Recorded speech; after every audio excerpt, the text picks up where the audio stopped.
कामदा एकादशी व्रत कथा। ललित ललिता नामक गंधर्व दंपति एवं राजा पुंडरीक की कथा। श्रीकृष्ण के प्रिय सखा अर्जुन ने कहा, हे कमल नयन, मैं आपको कोटि कोटि नमन करता हूँ।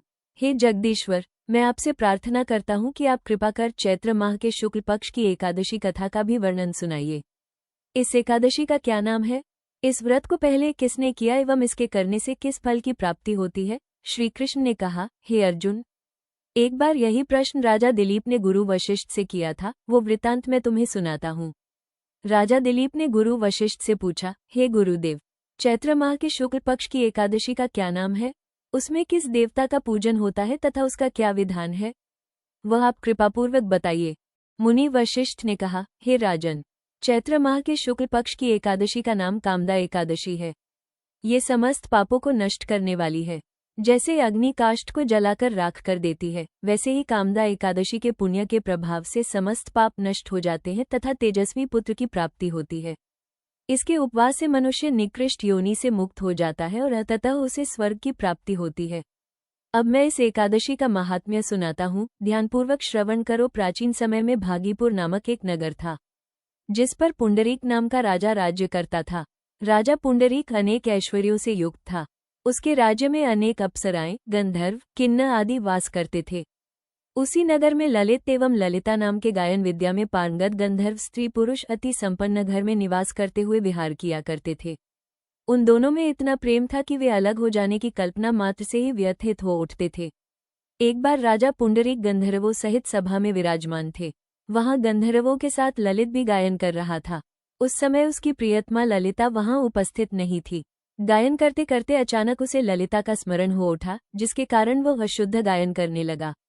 नागराज करकोटक ने राजा पुंडरीक से उसकी शिकायत की। इस पर राजा को भयंकर क्रोध आया और उन्होंने क्रोधवश ललित को श्राप दे दिया, अरे नीच, तू मेरे सम्मुख गायन करते हुए भी अपनी स्त्री का स्मरण कर रहा है। इससे तू नरभक्षी दैत्य बनकर अपने कर्म का फल भोग। ललित गंधर्व उसी समय राजा पुंडरीक के श्राप से एक भयंकर दैत्य में परिवर्तित हो गया। उसका मुख विकराल हो गया। उसके नेत्र सूर्य चंद्र के समान प्रदीप्त होने लगे। मुंह से आग की भयंकर ज्वालाएं निकलने लगी। उसकी नाक पर्वत की कंदरा के समान विशाल हो गई तथा गर्दन पहाड़ के समान दिखाई देने लगी। उसकी भुजाएं 2-2 योजन लंबी हो गईं। इस प्रकार उसका शरीर 8 योजन का हो गया। इस तरह राक्षस बन जाने पर वो अनेक दुख भोगने लगा। अपने प्रियतम ललित का ऐसा हाल होने पर ललिता अथाह दुख से व्यथित हो उठी। वो अपने पति के उद्धार के लिए विचार करने लगी कि मैं कहाँ जाऊं और क्या करूं, किस जतन से अपने पति को इस नरक तुल्य कष्ट से मुक्त कराऊं। राक्षस बना ललित घोर वनों में रहते हुए अनेक प्रकार के पाप करने लगा। उसकी स्त्री ललिता भी उसके पीछे पीछे जाती और उसकी स्थिति देखकर विलाप करने लगती। एक बार वह अपने पति के पीछे पीछे चलते हुए विंध्याचल पर्वत पर पहुंच गई। उस स्थान पर उसने श्रृंगी मुनि का आश्रम देखा। वो शीघ्रता से उस आश्रम में गई तथा मुनि के समक्ष पहुंचकर दंडवत प्रणाम कर विनीत भाव से प्रार्थना करने लगी, हे महर्षि, मैं वीरधनवा नामक गंधर्व की पुत्री ललिता हूँ। मेरा पति राजा पुंडरीक के श्राप से एक भयंकर दैत्य बन गया है। उससे मुझे अपार दुख हो रहा है। अपने पति के कष्ट के कारण मैं बहुत दुखी हूँ। हे मुनिश्रेष्ठ, कृपा करके आप उसे राक्षस योनि से मुक्ति का कोई उत्तम उपाय बताएं। समस्त वृतांत सुनकर मुनि श्रृंगी ने कहा, हे पुत्री, चैत्र माह के शुक्ल पक्ष की एकादशी का नाम कामदा एकादशी है। उसके व्रत करने से प्राणी के सभी मनोरथ शीघ्र ही पूर्ण हो जाते हैं।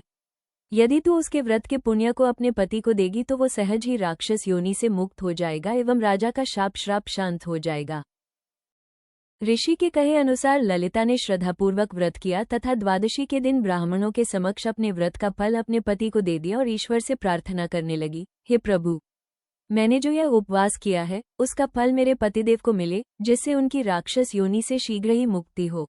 एकादशी का फल देते ही उसका पति राक्षस योनि से मुक्त हो गया और अपने दिव्य स्वरूप को प्राप्त हुआ। वो अनेक सुंदर वस्त्रों तथा आभूषणों से अलंकृत होकर पहले की भांति ललिता के साथ विहार करने लगा। कामदा एकादशी के प्रभाव से वो पहले की भांति सुंदर हो गया तथा मृत्यु के पश्चात दोनों पुष्पक विमान पर बैठकर विष्णुलोक को चले गए।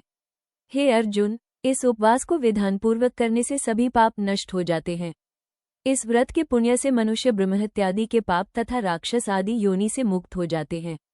संसार में इससे उत्तम दूसरा कोई व्रत नहीं है। इसकी कथा व महात्म्य के श्रवण व पठन से अनंत फलों की प्राप्ति होती है।